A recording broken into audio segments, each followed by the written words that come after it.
Hello Collective, happy November 16th. So Spirit made me go to a scripture that had the right numbers for today. 2 Corinthians for November, chapter 16, verse 22 for the verse for 2022. The theme of this is the love of the Most High. And if you didn't have that connection with the love of the Most High, the Lord was going to come and put the people in perdition. They didn't know how to walk in love. So I was highly motivated to show you this, that the Most High has time and transition for this balance. And I was motivated to show you that. Went outside to do it. Yeah, one of those words, anthema marantha, is in that verse. Anthema is Greek and Maranatha is Syriac. So it's not even Latin, it's just a term used for love the Most High because the Lord is to come. So for November 16th, 2022, I have Be Extensive. Be extensive. Mob enemy robs. There's an investment in the tribe. There's extreme eyes on a member. Eyes on a monster member. Or monster motives. The townies view venom. Money misery for women and men. There's a money misery for women and men. Interwinter storm noise. Interwinter storm noise. Soviet orbit on stereo. The Soviet orbit on stereo. And view the enemy stereo. View the enemy oven. View the enemy's oven as well. Town on storm on sworn vow. There's a town out there on a sworn vow. There's a nervous town. And there's snowmen might win. The snowmen might win. Misspelled M-I-T-E. The Most High. No more time. Most High, no more time. Winter by winter. There's a winter by winter. And one born to rise. And women born to rise. I've got some names. I got Steve, Misty, and Benny. And then I got more down here. Time to rise. A vote to move X. And Mr. bestows timber to town. There's a Mr. that might bestow some timber to a town. Valuable timber. Wouldn't that be nice? It's a lot of money. How many acres is he going to give? So, yeah, I had a couple dreams. One, you were in a gymnasium and you were hanging a clock in the gymnasium. There were a lot of people in there. There was a space on the wall that had that you knew that the clock was supposed to go because it had a picture on there before. The nail was right there, the little spot. So you went up the little gymnasium stairs and you were going to hang this clock, and you looked over and there was a clock like maybe, I don't know, 6 feet across. And you're like, oh, this is the second clock in the gymnasium. But it was your clock and you were hanging it. And as you were up there, you noticed that you were sitting in the front and you looked really comfortable. You were alone, but you looked very comfortable. So there's a time and you're in the front row. You were keeping busy. You were waiting comfortably. I also had a vision of 3 different houses. One of the houses looked fine. You were kind of far from it, but it looked fine. The second house had some smoke coming out of it, and there was a cat on top of the roof. So that made me think if you're going to leave your home for an extended period, maybe kennel your pets, or keep your pets safe, because one of the houses had smoke, and there was a pet trying to get out, but was up really high on the roof. The other house had several homes above it and around it. Had several houses above and around it. So, yeah.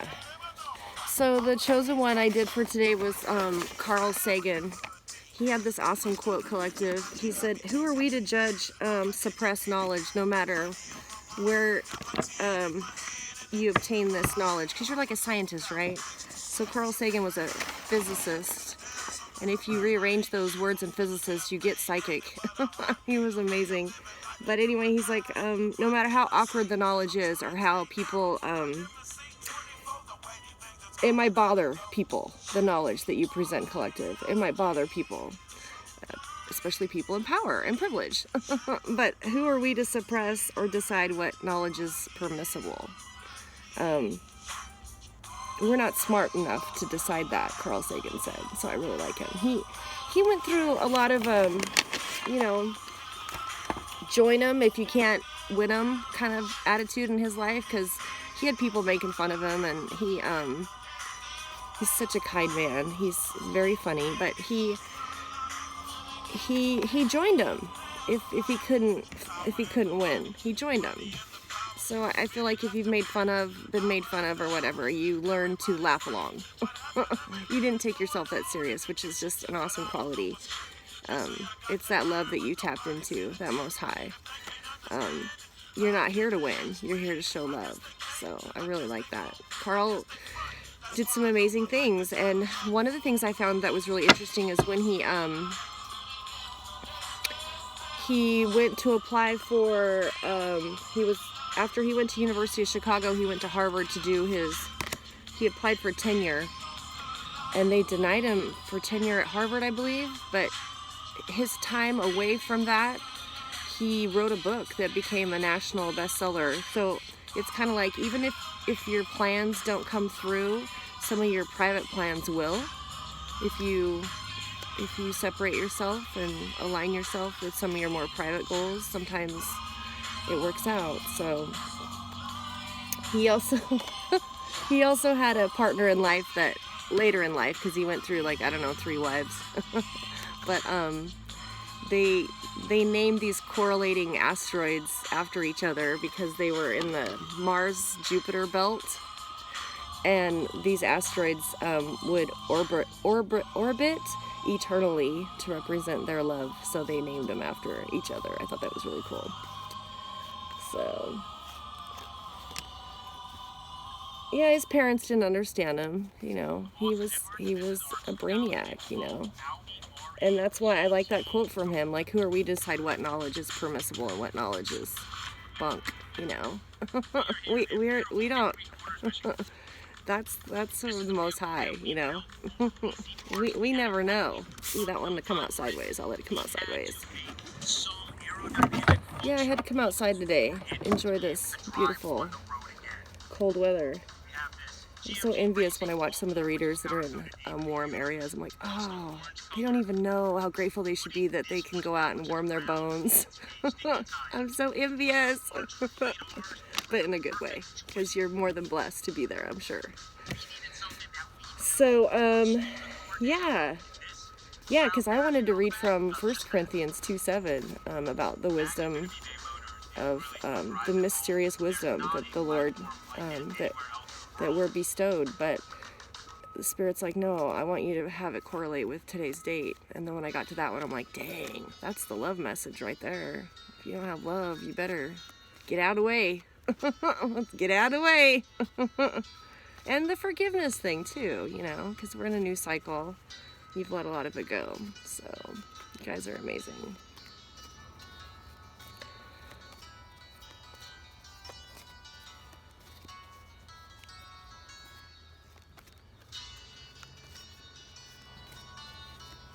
I have a couple upside down in here. That's that one right there. Ooh, and it's upside down too. That was the one that was upside down.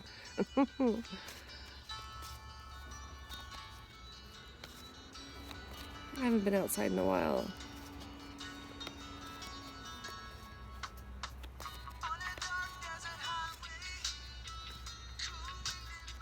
Oh yeah, and I did a chart for today too. I'll show you that before I start this. There we go. Alright.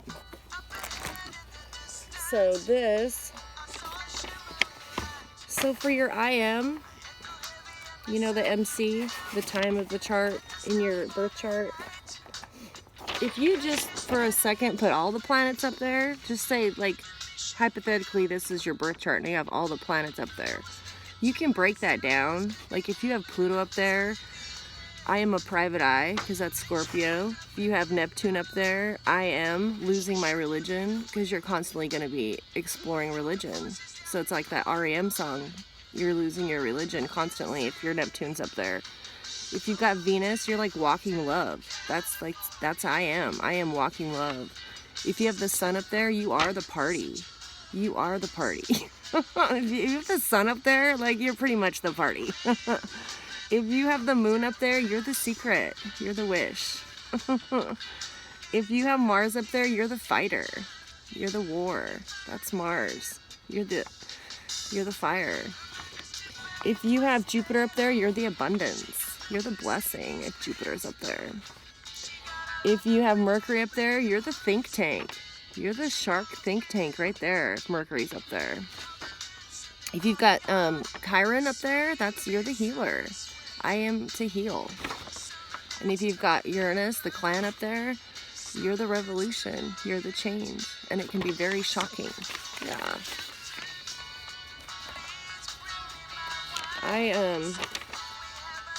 I did it for today, 9 p.m. And the sun's in Scorpio, the moon's in Virgo. Home is the castle. If you do it at 9 p.m. Mountain Standard Time, because the ascendant will be on Cancer, so home will be the castle. There is a Yoda from the moon to Jupiter. So you got this moon down here. Over here. You've got the moon over here, and it's got this Yoda to Jupiter. So there's something about your service, to be of service, to be abundant. And it is in a spiritual sense because Jupiter's still in Pisces. So your service spiritually is very abundant right now. These messages that you're giving out are helping people adjust to all this change. So it changed a little bit. You can see how the red lines broke up a little bit.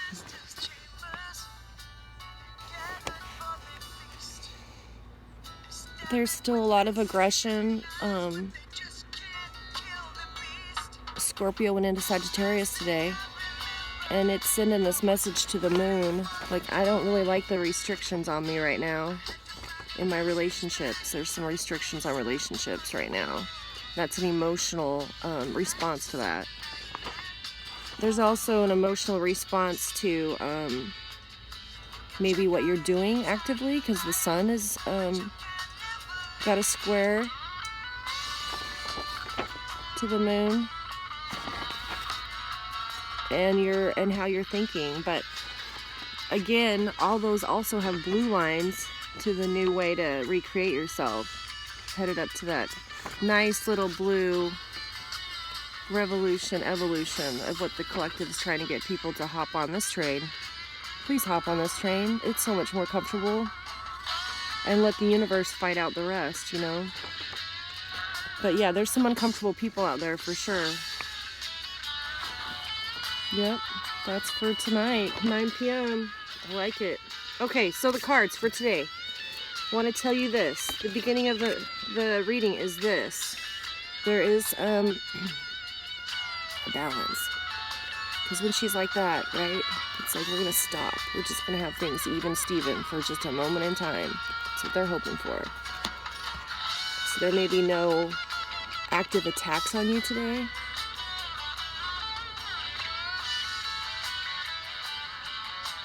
Yeah, there's no active attacks on you at this moment. So you're not really comfortable. But, you know, it is kind of nice to just have things at a standstill. Because there's some truth. Because the truth came out and stopped a lot of the malarkey. Okay? There's a lot of attacks against you that were complete malarkey. They didn't make sense. And I think they went out of their way to prove otherwise, but the bottom line is this guy came out and said, look, you just need to stop what you're doing. In your subconscious is this new beginning, which you're reading really awesome things. Really awesome things. getting ready for it. In the front of your consciousness is your strength and what you hold on to in the presence of the Most High to secure that strength. You're moving away from, this one was sideways. Okay. You're moving away from this, like, okay, there's probably not a victory right now, or there's no immediate evidence of any announcement, but it was sideways, which means at any moment in time, it can come out. So you're not like giving up on that. It's just that you have to move your thinking beyond that. Like, okay, what's the worst case scenario? If I don't get this out in the open, I still have a lot to share, and share with people that really need to hear it. Because this is the energy that wants to come toward you. And this has been in a lot of the readings, this guy on the horse with the cup. So they do want to bring love towards you, but they probably want to make sure that everything is still when they do. They don't want a lot of chaos, confusion, conflict. So that's good. You're moving into this energy. Oh, but there is not good news for an upside down Queen of Wands. So maybe this person outstretched the boundaries a little bit. So let's find out why she's upside down. Because the environment sees that there was some work that this person did on the collective. Maybe didn't fight fair, maybe didn't fight right, or get all of the facts to the story, or let me qualify her. Let's see exactly what she did. I would hate to put the blame on one person. I have a feeling this person belonged to a group of people that assisted her on all of that. So Spirit, who's the upside down Queen of Wands? Why are things not good for her? Maybe she's the doppelganger. Yeah. Maybe that's the town sworn vow. In my anagram, the sworn vow. Okay, these two want to come out. Because, yeah, it was an inconsiderate. These were both upside down. So there wasn't some consideration of her efforts to defame. Yeah, sideways. Maybe this is her reading. I don't know. But this didn't come. See, this was supposed to be like this for that person. Yeah, it was an effort that was kind of in vain, is what I'm picking up on this. There was an effort in vain. But she's hanging in there. She's strong. Yeah, but the truth came out and kind of slowed her down a little bit. Your hopes and wishes. Good. This is the one that came upside down. The theft has been revealed. Yeah, it was revealed. And it leaves them with a new way of thinking. This came in upright. So collective.